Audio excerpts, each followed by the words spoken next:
Welcome to Akul Mac Live. Did the president overstep his authority? Watch our full analysis as US Supreme Court hears the argument in a landmark case challenging the legality of President Trump's sweeping unilateral tariff. So let's begin. Good morning and welcome to our deep dive into the legal battle that could reshape the balance of power in Washington and send tremors across the global economy. So the question at the heart of the matter is very simple yet profound. Did the president overstep his constitutional authority to wage a trade war? So this week, the US Supreme Court heard oral argument in the landmark case challenging the legality of President Trump's sweeping unilateral tariff. And the base of this rigorous questioning from the bench as a census seems to be forming. The justices are deeply spectacles. So this isn't just about trade policy. It is high-stake test of the separation of power. For years, the administration has relied on a decade-old emergency status to impose billions of dollars in duties. Now, the highest court in the land is actually grilling the very foundation of that power. So we are breaking down the core legal issues, the administration's controversial argument, the tough questions from the conservative justices, and what an eventful ruling, what is eventual actually ruling could mean for global trade, so American consumer and the presidency itself. So to understand this case, you have to understand the law at its center.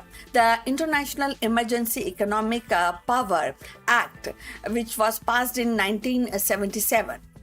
So traditionally, the power of levies, taxes and duty include tariff resides clearly with the Congress. So under Article 1 of the Constitution. So IEEPA, however, is one of the several states that delegate specific limited powers to the president to act and during a declared national emergency. So historically, the president have used IEEPA to freeze a set of hostile foreign entities or impose sanctions. They have not used it to impose broad revenue raising tariff. So until now.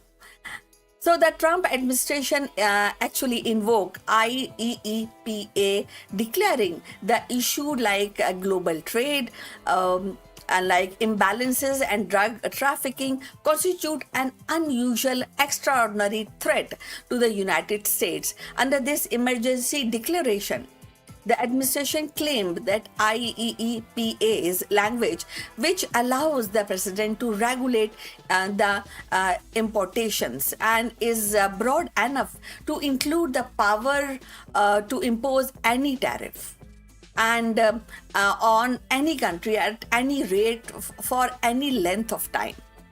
So the challenge collisions of small businesses, even some state government says this is a breathtaking assertion of power. So this argument is twofold. First is IEEPA does not even mention the word tariff. If the Congress intended to hand the execution branch the ultimate power of taxation, they would have been explicit in that. So second, the administration's interpretations fundamentally violates the core constitutional principle of the separations of power. So as the challenge, attorney Neil Katyal argued that allowing this power would create one way towards the executive authority. So lower court have already largely sided with the challenges and finding that even the unprecedented use of the 1977 emergency law is illegal. So that brings us to the Supreme Court. The oral argument this week revealed that the justices across the ideological spectrum have deep concern about the scope of power the administration is claiming. So the core of the judicial, they have that kind of what we say is not having confidence, and the center on the sheer breadth of assertion of the authority, and that is why it is being questioned. So Chief Justice John Roberts posed one of the toughest question and wondering aloud if the president was claiming authority to levy duties on any product from any country in any amount of for any kind of length of time. So he pointed out that while the tariff deal with the foreign powers, the vehicle is the imposition of taxes on Americans, which has always been a core power of Congress. So, but perhaps the most significant questions come from the conservative wing of court justices appointed by Republican presidents, including Mr. Trump himself. So, Justice Neal is also focusing and squarely on the historical and constitutional assignment of taxing power. He appeared concerned that allowing this interpretation would shift the issue and shift of the power actually and to the president, or that will become the issue that was sparked in the American Revolution, taxation without representation.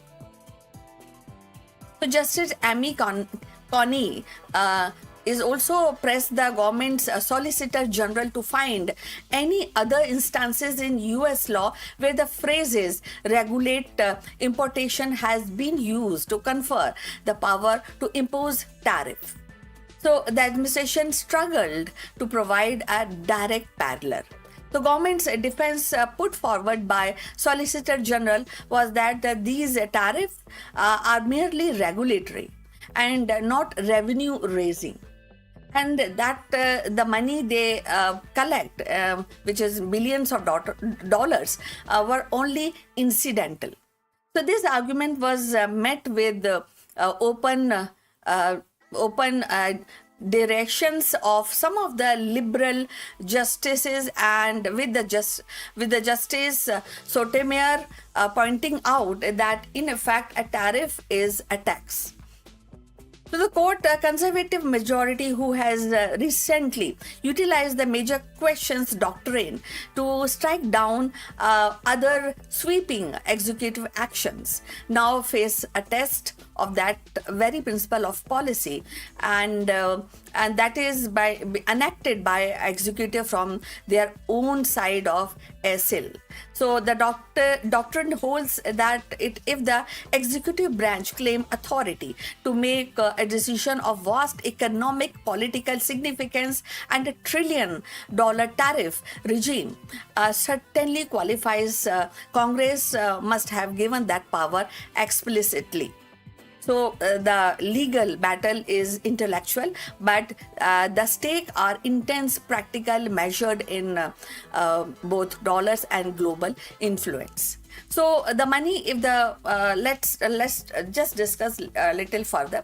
So money is, if the regarding the money, if the Supreme Court actually strike down these use of IEEPA for those tariff, the consequences are enormous.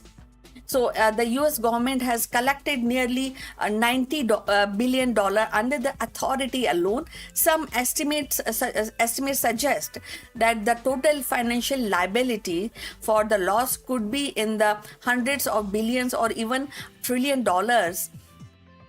in potential refund to the American importers who laid or who paid the duties. So the administration has warned that the ordering refund would be catastrophic mess. So then the second point is that the power of presidential power. So a ruling against the tariff would put a sharp check on the executive authority in a critical area. It would tell future president, regardless of the party, that they cannot use the broad emergency status at a tariff pen by bypassing Congress whenever they want to address a trade imbalance. So, going forward, a ruling for administration would give the president virtually unlimited power over trade, vastly expanding the scope of modern presidency. And the third point is definitely impact of the global trade. So the tariff have been a centerpiece of administration's trade strategy, used as a leverage to force the negotiations with key partners. So a ruling that invalidates the legal basis for tariff would intensely disrupt those negotiations and agreements and force the administration to rely on others and more limited statutory power. So such as a section 301 or section 232 which requires a new investigation and public justification. The global trade community is watching this case closely, viewing it as a test of stability and predictability of US trade laws. So justices are deliberate and the ruling would come down in matter of weeks or months. The final decision will likely be pivot on the securing two conservatives vote to join the three liberal justices. The focus question from the justices and two judges suggests that such a coalition is entirely possible. So putting the entire tariff regime at a serious risk. So this case is more than a footnote in a trade history. So it is a modern test of 18th century constitution, and as its core is questions of who gets the levy taxes and who gets to make war, in this case a trade war. So I hope you understand the gravity of this situation. The founding fathers vested the power clearly in Congress for a reason. The Supreme Court is definitely has a challenge, and particularly its conservative wing is strongly signaling that the justices may be prepared to check what they view as a dramatic overreach of executive powers. So the consequences of this decision will be felt by every consumer, every company, and every trading partner around the world. So we will continue the focus and to follow this case closely. So be sure to subscribe and hit the notification bell so that you don't miss our analysis when the Supreme Court finally delivers its verdict. So thanks for watching. Let us know and your comments what you really want to add into this discussion. Do you believe the president has the authority to impose the sweeping tariff under an emergency law? Look forward. See you again in the next one. Bye.